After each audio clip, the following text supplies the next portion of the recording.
Hi everyone, I haven't updated you on my reading in a while. I want to wrap up this summer's reading. I haven't read very much this month. I'm currently in the middle of Glorious Lessons, John Trumbull, Painter of the American Revolution by Richard Brookhiser. This is a biography I'm reading for Framed in September, where we are encouraged to read art books. John Trumbull was a Revolutionary War soldier and painter who set himself the lifelong project of creating Revolutionary War-themed paintings. He fit within my American history project, so when I found his biography, I got excited. I've also read Making the Presidency, John Adams and the Precedents that Forged the Republic by Lindsay and Chervinsky. If you haven't listened to Lindsay's frequent guest appearances on the Listening to America podcast, I highly recommend that you listen to her.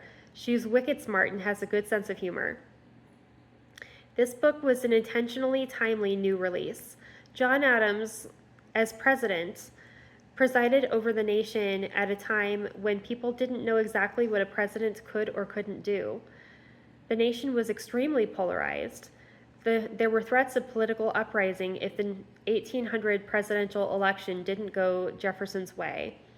There was the possibility of foreign interference in domestic politics. Adams had to deal with all of that, sometimes wisely, sometimes not, while his own cabinet and party were disloyal to him at every turn. I recommend it.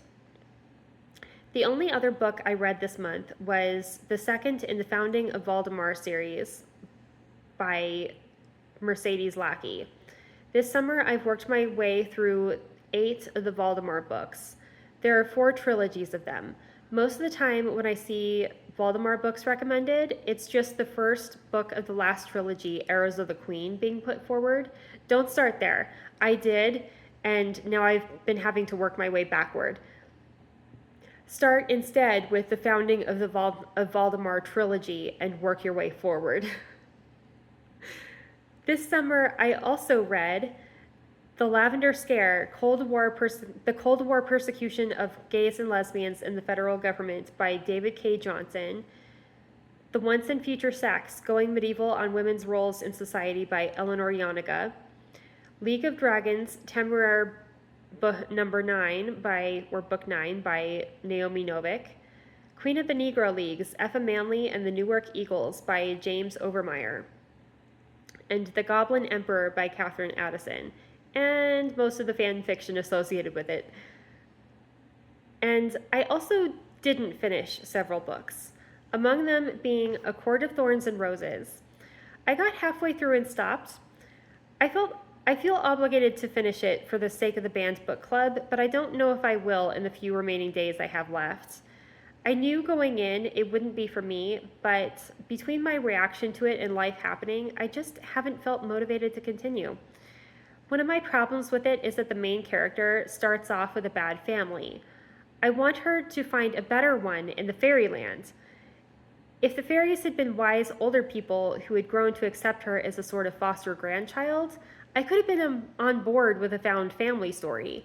Instead, I knew that this was a romantasy featuring a 500-year-old man with a 19-year-old girl. I can't get on board with that. I don't like the writing either, or the lack of world building. If I were a mother and that's all I could get my daughter to read, I'd be a little concerned. I also DNF'd The Cello Suites by Eric Siblin. This was about Bach's cello suites, the man who discovered them, and the journalist who became obsessed with them. It's a good book, but I found the John Trumbull biography and became distracted with that. I don't think I have time to finish the book in what's left of September. Our Team, the epic story of 4 men and the World Series that changed baseball by Luke Epplin. This is a soft DNF. I didn't finish it before the Summer of Sport event was over, but when I'm in the car with my dad, we like listening to it together, so I'll probably finish it at some point. How to Be a Tudor, A Dawn-To-Dusk Guide to Tudor Life by Ruth Goodman. This was an accidental soft DNF. The audiobook didn't include the last chapter for some reason. At some point, it would be nice to get a hold of the ebook and read the last chapter. The Time Traveler's Guide to Restoration Britain, a handbook for visitors to the 17th century, 1660 to 1699 by Ian Mortimer. I tried to read this coming off of a reading slump and just couldn't finish it before the Historathon quarter ended. It didn't hold my focus at the moment. Maybe I'll go back to it. It's some year or other. Facing East from Indian Country, A Native History of Early America by Daniel K. Richter. The premise sounded really interesting, but overall the book didn't hold my interest, which is unfortunate. I did try it coming off of a reading slump, so maybe I wasn't in the head space for it, but it also seemed dry and not fully developed as a narrative. I really like the idea of looking at Europe as the New World and America as the Old World, because that is how indigenous peoples would have seen them.